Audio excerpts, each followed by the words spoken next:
I'm Chris Whitehurst, and this is Terms, Tips, and Tricks for Real Estate. Each episode, I tackle a different term or trick to teach and guide you through the journey of real estate. This is episode 65, HELOC. HELOC is a home equity line of credit. In essence, it's a second mortgage borrowed against the amount of equity in your home. If your home is worth $300,000 you owe $200,000, you have $100,000 in equity. Banks will issue you a line of credit against that value.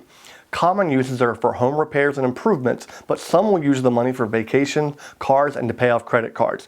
Be careful. As we look into selling your home later, any lines of credits will have to be paid off at closing, taking away from the proceeds of the sale. You must have enough equity to cover the additional fees associated with selling, such as taxes and commissions, as well as the HELOC. If there's not enough funds, you'll have to bring money to closing in order to sell your home.